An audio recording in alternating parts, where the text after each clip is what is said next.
an open-source audiobook presentation, as transcribed and edited in the Imperial Library and the Unofficial Elder Scrolls Pages. Banker's Bet by Porbert Lyttumly. A humorous story of what people will do for money. It was a perfectly ordinary day at the main office of the Bank of Daggerfall. Normal transactions took place, deposits were deposited, withdrawals were withdrawn, house mortgages were collected, letters of credit were golded.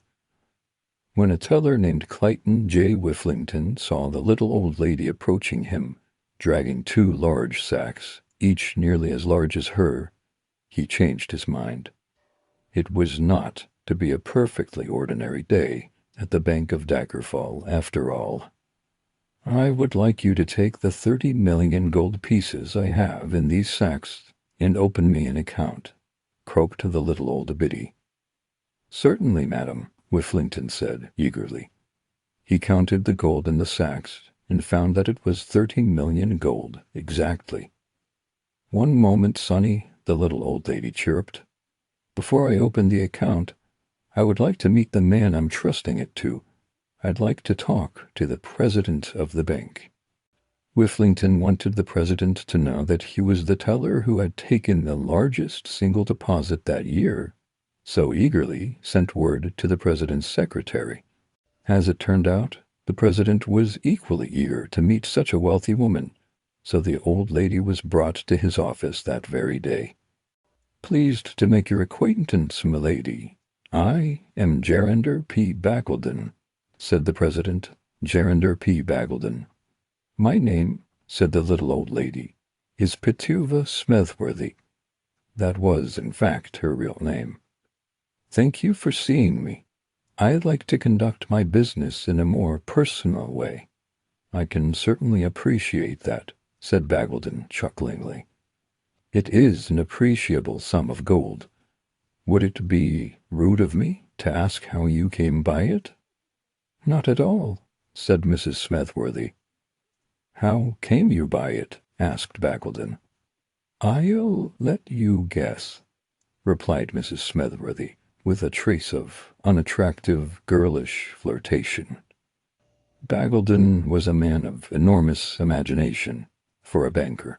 He guessed inheritance and long-time thrift, but Mrs. Smethworthy coyly shook her head. Perhaps she had sold a large, old mansion. No. In a moment of chumminess, Bagleton asked if the gold came as a result of plunder or thievery. Mrs. Smethworthy took no offense, but said no. Finally, he admitted defeat. "I'm a gambler," she said. "In arena fights?" he asked, interested. No, dearie. Different things. For example, I'd be willing to wager 25,000 gold pieces that at this time tomorrow morning your testicles will be covered with feathers." Mr. Bagleton was somewhat taken aback by the old woman's words. Could she be mad? Could she be a witch? He eliminated the latter possibility, for he had a sense for such things. If she were mad, she was still a rich madwoman, and he could use 25,000 gold pieces, so he took her wager. For the next 24 hours, Mr. Bagleton obsessed over his testicles. He checked his pants so often that afternoon, his subordinates feared the worst and suggested that he not touch anything and go home for the rest of the afternoon. He spent the night seated, his pants around his ankles, his beady banker's eyes focused on his scrotum. Every time he started to doze off, his vision was filled with images of Mrs. Smethworthy plucking feathers from his balls, cackling. Mr. Bagleton arrived at the bank late the next day, only moments before Mrs. Smethworthy's arrival. Accompanying her was a lean, bespectacled fellow she introduced as a barrister from the court. Her son, it turned out. Young Mr. Smethworthy always accompanied his mother when there was money involved, she explained. Enough banter, she crowed. Our bet, dearie?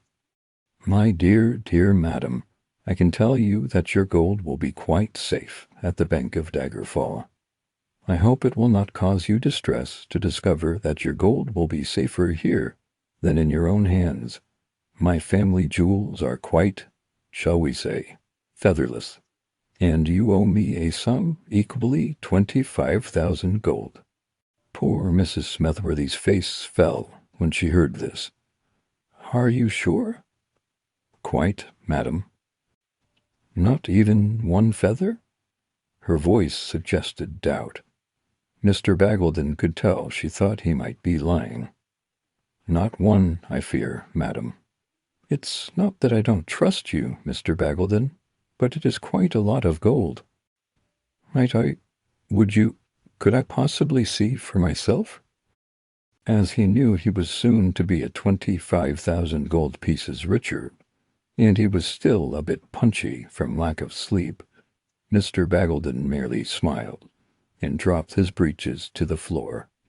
Mrs. Smethworthy examined his testicles very carefully, under, to the left, to the right. At last she was satisfied that there was not so much as a down feather anywhere in the region. While she was looking under them one last time, Mr. Bagleton heard a thwacking noise across the office. Young Mr. Smethworthy was banging his head against the stone wall. What in the lady's name is wrong with your son, Mrs. Smethworthy?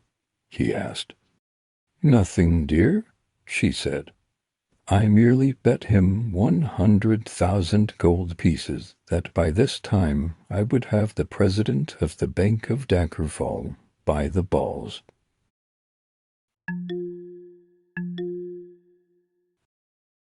This audiobook is part of the Daggerfall Collection.